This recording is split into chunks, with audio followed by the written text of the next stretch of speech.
नमस्कार दोस्तों, स्वागत है आपका वनडे एग्जाम सेंटर में। दोस्तों, आज मैं डीडीयू गोरखपुर विश्वविद्यालय के बीए फोर्थ सेमेस्टर हिंदी के दूसरे पेपर, जिसका पेपर कोड है HND 204, उसका आंसर की लेकर आया हूं। आइए देखते हैं इस प्रश्न का कौन सा उत्तर सही है। आपका पहला प्रश्न है, संस्कृति का अंग है, तो यहाँ डी ऑप्शन सही हो जाएगा। ऊपर जो तीनों विकल्प में दिए गए हैं सभी जो है संस्कृति के अंग हैं। दूसरा प्रश्न है, अनुवाद होता है, तो अनुवाद स्रोत भाषा का होता है, तो बी ऑप्शन यहाँ पर सही हो जाएगा।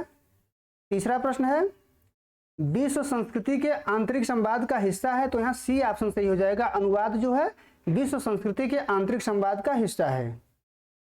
चौथा प्रश्न है, अनुवाद की महत्वपूर्ण भूमिका होती है, तो यहाँ पर डी ऑप्शन सही हो जाएगा। तीनों में जो है अनुवाद की महत्वपूर्ण भूमिका होती है।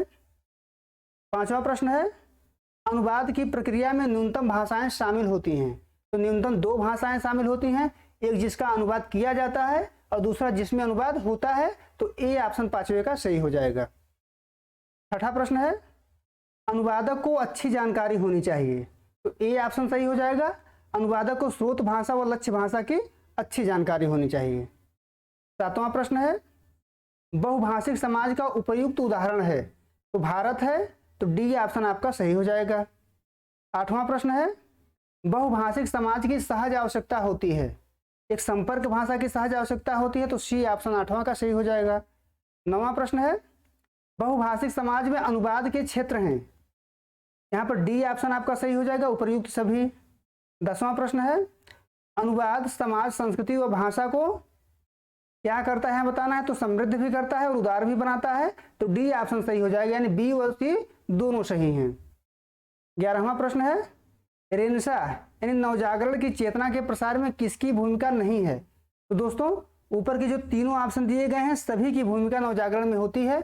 अगर हम यहाँ पर डी ऑप्शन मानते हैं उपयुक्त सभी, तो इसका मतलब यह हुआ कि किसी की भूमिका जो है नवजागरण में नहीं है, इसलिए हम यहाँ पर सी ऑप्शन को मान रहे हैं ज्ञान विज्ञान की। लेकिन यह क्वेश्चन विवादित है, फिर भी हम सी ऑप्शन मानकर चल रहे हैं। 12वां प्रश्न है, अनुवाद जोड़ता है, तो तीनों को जोड़ता है, तो डी ऑप्शन यहाँ पर सही हो जाएगा, उपयुक्त सभी को। 13 नंबर प्रश्न है, अनुवाद एक ऐसी प्रक्रिया है जिसमें एक भाषा से दूसरी भाषा में व्यक्त किया जाता है, तो 13 का भी डी ऑप्शन सही हो जाएगा। 14 नंबर प्रश्न है, पुनरीक्षण हेतु उपयुक्त माना जाता है, क्या उपयुक्त माना जाता है, तो यहाँ भी डी ऑप्शन 14 का सही हो जाएगा। पुनरीक्षण के लिए पुनरीक्षण हेतु तीनों चीजों को उपयुक्त माना जाता है। 15 नंबर प्रश्न है, सृजनात्मक साहित्य के अनुवाद में अनुवादक और पुनरीक्षक का एक जैसा न होना अपेक्षित होता है, तो बी ऑप्शन 15 का सही हो जाएगा। 16 नंबर प्रश्न है, पुनरीक्षण करते समय किए जाने वाले संशोधनों को बांटा गया है, कितने भागों में बांटा गया है, 2 भागों में बांटा गया है, तो पहला भाषाई संशोधन, दूसरा संकल्पनात्मक संशोधन, तो डी ऑप्शन 16 का सही हो जाएगा। 17 नंबर प्रश्न है, पुनरीक्षक के लिए अपेक्षित गुण कौन कौन से होने चाहिए, तो सभी होने चाहिए, तो डी ऑप्शन यहाँ पर सही हो जाएगा। 18 नंबर प्रश्न है, पुनरीक्षक में तटस्थता और निर्णय लेने की क्षमता होनी चाहिए, तो 18 का ए ऑप्शन सही हो जाएगा। 19 नंबर प्रश्न है, पुनरीक्षण और मूल्यांकन अलग अलग होते हैं, तो बी ऑप्शन यहाँ पर सही हो जाएगा।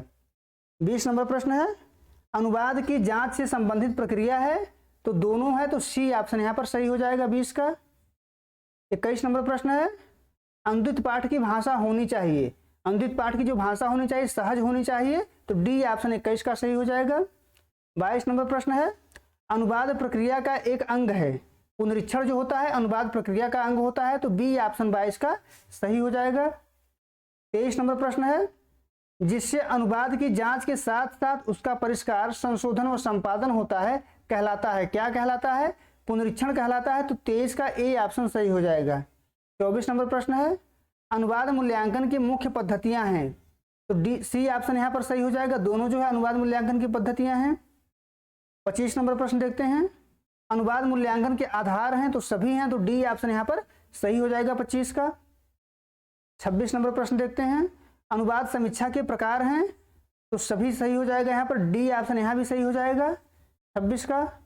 27 का देखते हैं, अपनी प्रकृति और स्वरूप के आधार पर एक स्वतंत्र विधा के रूप में देखा जा रहा है, तो तीनों को देखा जा रहा है, तो यहाँ भी डी ऑप्शन सही हो जाएगा।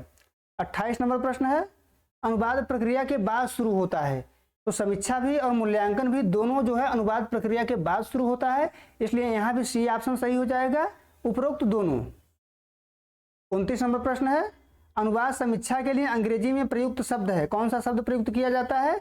बी ऑप्शन सही हो जाएगा, क्रिटिसिज्म और रिव्यू। 30 नंबर प्रश्न है, अनुवाद की सफलता या विफलता की जांच करता है, यहाँ भी डी ऑप्शन सही हो जाएगा, उपयुक्त सभी। 31 नंबर प्रश्न है, साहित्यिक अनुवाद के रूप होते हैं, दो रूप होते हैं, पद्यानुवाद और गद्यानुवाद, तो यहाँ पे डी ऑप्शन सही हो जाएगा, उपरोक्त तीनों विकल्प सही हैं। 32 नंबर प्रश्न है, पद्यानुवाद के अंतर्गत कौन सी विधा आती है?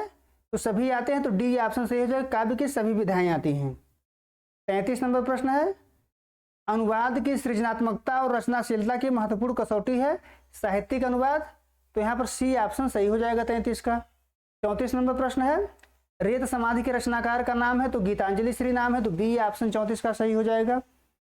आगे बढ़ते हैं, 35 नंबर प्रश्न है, रेत समाधि की विधा यानी किस विधा की रचना है रेत समाधि? तो उपन्यास है, तो डी ऑप्शन सही हो जाएगा।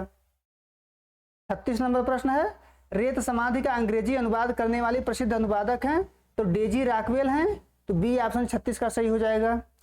37 नंबर प्रश्न है, रेत समाधि को पुरस्कृत किया गया बुकर प्राइज से, तो डी ऑप्शन यहाँ पर सही हो जाएगा। 38 नंबर प्रश्न है, नोबेल प्राइज से सम्मानित कृति है, तो गीतांजलि है, तो बी ऑप्शन सही हो जाएगा 38 का। 39 नंबर प्रश्न है, अंग्रेजी कवि ड्राइडन ने साहित्यिक अनुवाद के भेद बताए हैं, तो डी ऑप्शन यहाँ पर सही हो जाएगा, उपयुक्त तीनों। सृजनशील लेखक और साहित्य के अनुवादक में अंतर होता है, तो यहाँ पर 40 का ए ऑप्शन सही हो जाएगा। उम्मीद है दोस्तों आपको वीडियो पसंद आया होगा। आप हमारे चैनल को सब्सक्राइब करिए, वीडियो को लाइक करिए, शेयर करिए। बहुत बहुत धन्यवाद।